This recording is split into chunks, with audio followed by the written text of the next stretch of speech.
we have a friend of the show that we are going to be talking to. We want to make sure that all of our listeners get introduced to this young lady and the amazing things that she is doing. So I'm going to toss it over to E. Will to do the proper introduction. And I normally don't do this, y'all, so if I mess up, bear with me. This is a personal friend of mine. We went to middle school together. Now, the funny part about this is you listeners out there know that we're from Ohio. I had about a 2-year span that I lived up in Manchester, New Hampshire. New Hampshire. You know, go park the car. Go do the what to the who. And I had a friend in the class, and it's who we're interviewing today. Her name is Miss Adela Hittell. Now, for me, it's funny how we reconnected because I happened to find my 5th grade yearbook. Like, who keeps those? And Right. So I decided, I'm like, okay, you know what? I was cool. You know, I loved my whole class up there. Like, it was a totally different atmosphere than the public school system down here in Cleveland. So I went through and I tried finding some of these people on Facebook, and I found a good amount of them. Adela and a couple of the other ones are the main ones that I actually still talk to. Like, how many people can actually say they still talk to their 5th grade classmates? Right. So Right. without further ado, Miss Hittell, you're up. Hi. Hi. Hi. Jessica first. Hi. I mean, like this. Yeah, this is like my real first. Like, I don't know. Look, so hi. I guess we'll start there. Hi, Jessica. First, I'd say hi to her. I've talked to you too, before, and RVO, and Eric. I've talked to you. But hi, Jessica. Hi, gorgeous. Hi, how are you, pretty? I'm good. You need to send me a selfie. Yes, I will. I got the selfie stick down in the car. Right. Now, also, and Eric, I do keep my 5th grade and 4th grade and second. Well, I don't have a 2nd grade or 4th grade, but I would have kept it if I did. Unfortunately, I think I actually have lost the 5th grade yearbook since then. Well, it was a good thing you found it just in time for me. Exactly. There you go. Exactly. Now, real quick, I know you got a lot of things that you're working on, but first, let's talk about Adelaville magazine real quick. I know it's out now. So tell everybody a little bit about your magazine and what it entails and what it's about and all that good stuff. Well, it's what it is. It's Adelaville magazine. It's basically my world, my mind, my thoughts, my process through this, this journey called life, I guess. The name itself was inspired by one of my clients, and she's a dear friend of mine. And we're sitting and doing hair one day because that's my main job. And she said, I just love coming to Adelaville, and it just kind of stuck. And so, when I decided I was going to do a magazine, it was just meant to be like to prove that I could do something, honestly. Like, first of all, my husband told me one time a couple years ago that I couldn't write a book because I can't speak proper English. So Wow. That's not nice. Yes. He's a savage. I know. But he didn't mean it that I couldn't do it just because of my English, which, back then probably. So it was one of those things that I wanted to prove to not just him, but everybody else, but just really myself, that I was a finisher in something. And so that's how it happened. I finished a magazine of basically literature, if you will, of my life and of the world and the community and the people I work with, because it's really important to me that stories of human beings get out there and their interactions with me. It's just amazing what you can learn and appreciate through that. And it's all based through art. So everything in there has to have some form of expression, whether it's photography, poetry, dance, whatever that form is. That's what the magazine is, that its core value of that is that it's an art expression form of literature. All right. We're talking with Adela Hittell, the editor-in-chief of Adelaville magazine. And real quick, because I know Eric has some questions for you also. I noticed you talking about the English thing. You do have a slight accent. Are you from somewhere else, or are you born here, or? No, I'm originally from Bosnia, from Europe. I came here in '97 as a POW, refugee, immigrant, all that kind of stuff. So I lived in Manchester, New Hampshire. That's where my family and I were stationed, if you will, when we were brought over here. So I do have a little bit of a northern accent still, after all these years, even living in the South. Still with me. Okay, so With all that being said, there's a big project that you've been working on lately. I hear that it's called Project H. Tell us, what is Project H? Project H is Project Human. It is a mentoring organization of arts that focuses on becoming the tool for our community right now, to create opportunities basically in what we do in any possible way. Our focus and our goal is to impact the next door neighbor to us, if you will, whether it's in business or classroom or any of that stuff, and through arts. Again, everything that we do is through arts, and it's to change the community, to change the world, and to do it on a local level. It has nothing to do with globally.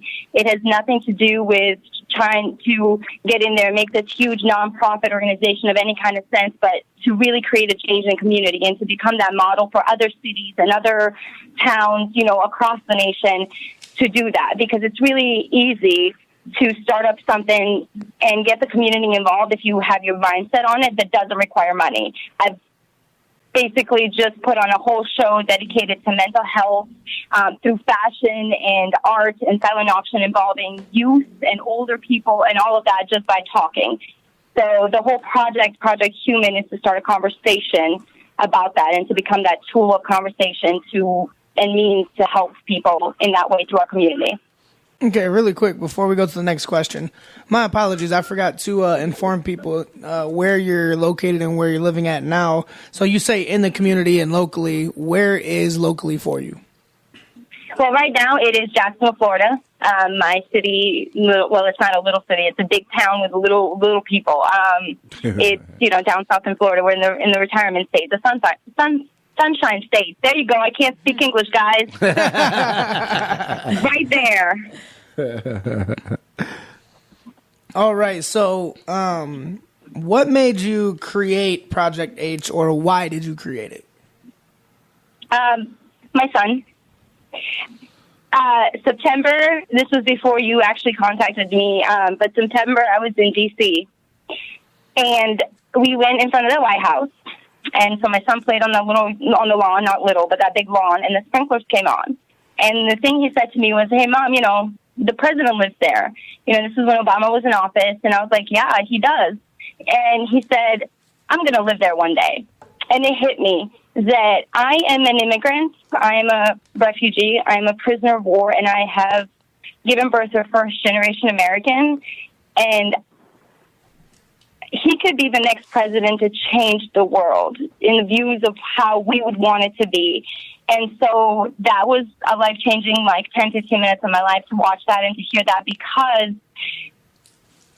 I can make that happen for him by becoming the mentor, by becoming the change, by just doing what I would set out and want to do, and just kind of taking that leap of faith that I would be exactly what he would want, or the change I would want him to take part when he does, or if he does, or in whatever way he chooses to do that. So that's the whole reason of why. And then to create opportunities for every child out there to have the expression in ways that my son does. One of the big things we have is a race issue. And I have a goddaughter who, one, is a female and two is black. And she's a year younger than my son. But just because of those two things, she will have less of an opportunity to do some things than my son will. And that right there is something that I see. I see it in my community. I see it in my family members. I see it in my friends. And I see all of that. And that's what I want to change. I want to change the narrative. And through conversation, we can do that. Yes. All right. We're talking with Adela Hittell, the editor-in-chief of Adelaville magazine and the creator of Project H. And Miss Lavish? So how does Project H work, and what role does mental health play in the arts and the organization?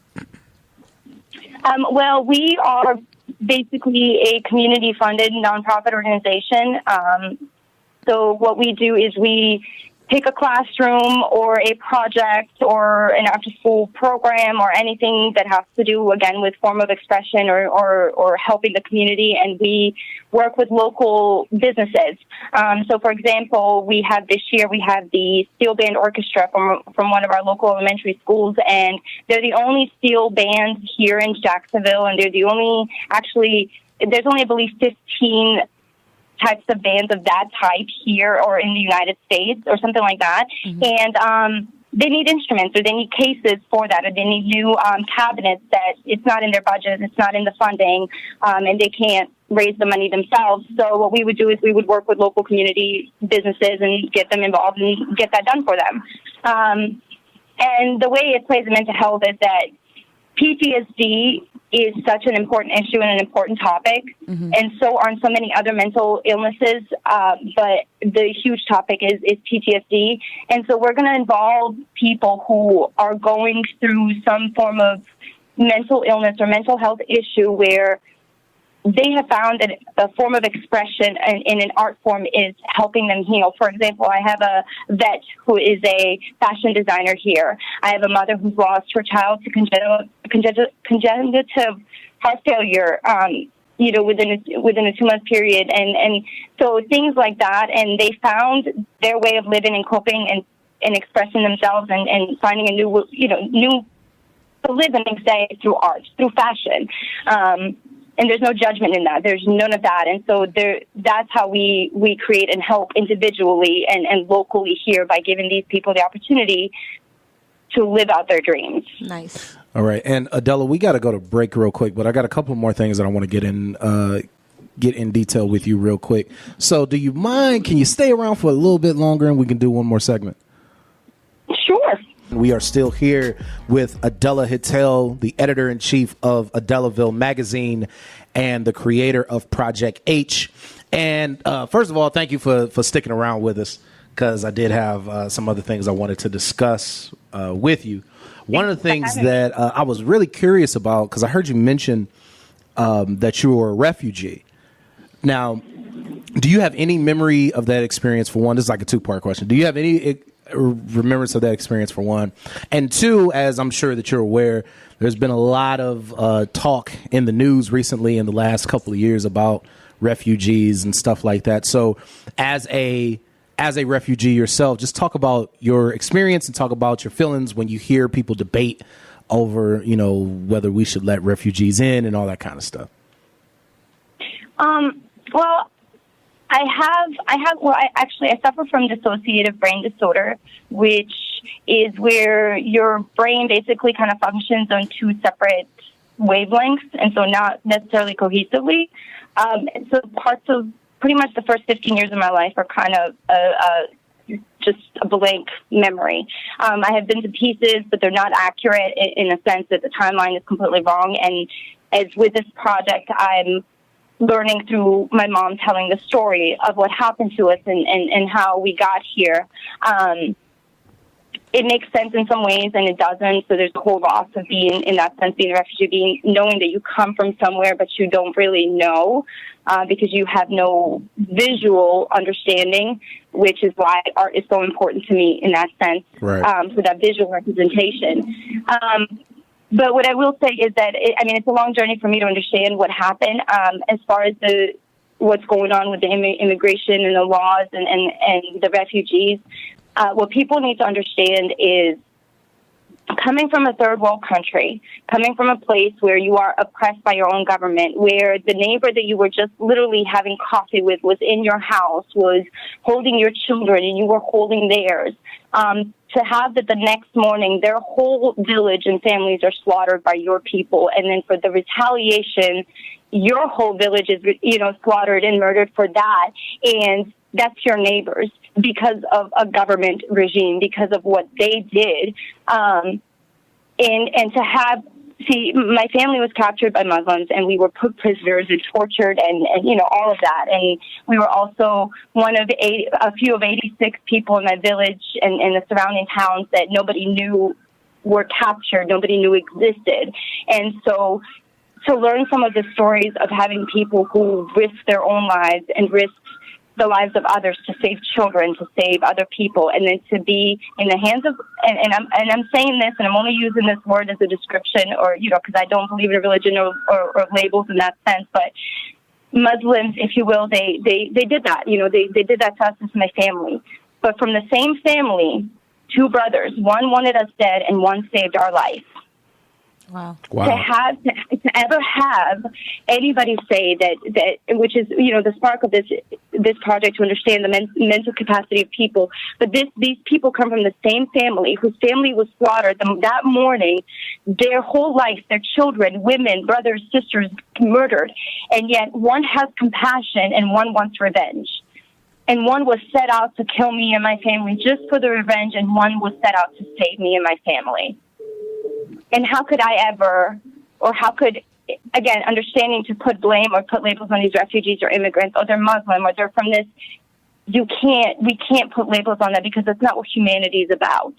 And if it wasn't for that one person, for that humanity and that one Muslim, okay, from the same breed, to save me, I wouldn't be here today to have this conversation or to talk about it or to raise the awareness. So what people need to understand is that people don't care about themselves in necessarily when they're in those situations. They care about those children. And if we turn our backs on these children who are growing up, if you read interviews, every parent in there in those camps will tell you, take my kid, leave me. I don't care whether I live or die, but take my child to have a future. And yet we turn our backs on those children. You don't want to take adults, I understand. It's the security of our country. There's ways, there's things. But children, what are we setting an example for them to get brainwashed? If I were to stay there, my hatred would have still grown like my father's for Muslims. Wow.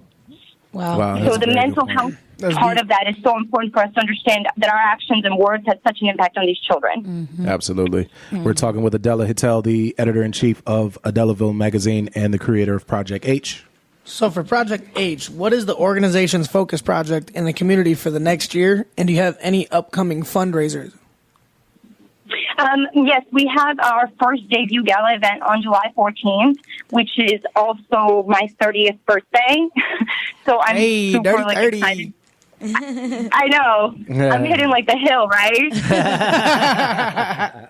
Don't they say that things go downhill from there? Like it's like you're hitting the hill? Like I feel like I'm just starting to climb it, so I don't know. I don't know. You got to ask Darvio. He's the only one in the room that's eclipsed 30. Yeah. As they like to remind me, I'm the only 30-year-old. Hey, I'm excited to be there in the 30th club, okay? I'm excited. We're going to party together, no problem. That's right. It's an exclusive club. Right? But the event will host, each year we're going to have a gala event, but the event will host a fashion show. This year it's a fashion show. Next year we have an art performance already ready to go. And a silent auction and a couple other fundraising events will be there to raise funds for specific project or a specific classroom or a specific business in the community that needs our help. And this year, again, we're working for the Ortega Elementary School steel bands to raise the funds for their classrooms for them to get the cases and get the new instruments that they need. Because most of these kids come from lower income families. So we want to ensure that they do at least have that opportunity to have that there. And all the information is on my website at adelahittell.com. So pretty easy to get to and find out. All right. Well, you know what? You said this was one of your first interviews, but you're already getting the hang of it because you went right into where I was just about to go to tell everybody how to get in contact with you, how to find all your stuff, and let everybody know how to get copies of Adelaville magazine as well. Yeah, it's all on the website. There's a link on the website to Adelaville, under Adelaville, where you can just go and click and you'll be able to get the first copy, which is called On the Road to Here. And so you'll kind of get the behind the stories of that. And then the second issue will drop on July 14th for the event date. So we've got a lot on that day coming out. All right. Thank you so much for joining us on the show. We really appreciate it. There's a lot of good stuff that you talked about and some fascinating stuff as well. So thank you so much, Adela. We really appreciate it. Thank you guys so much. Thank you for the support and thank you for all that you guys are doing for the community. And I'm really excited for the change that we in our generation is creating. So absolutely.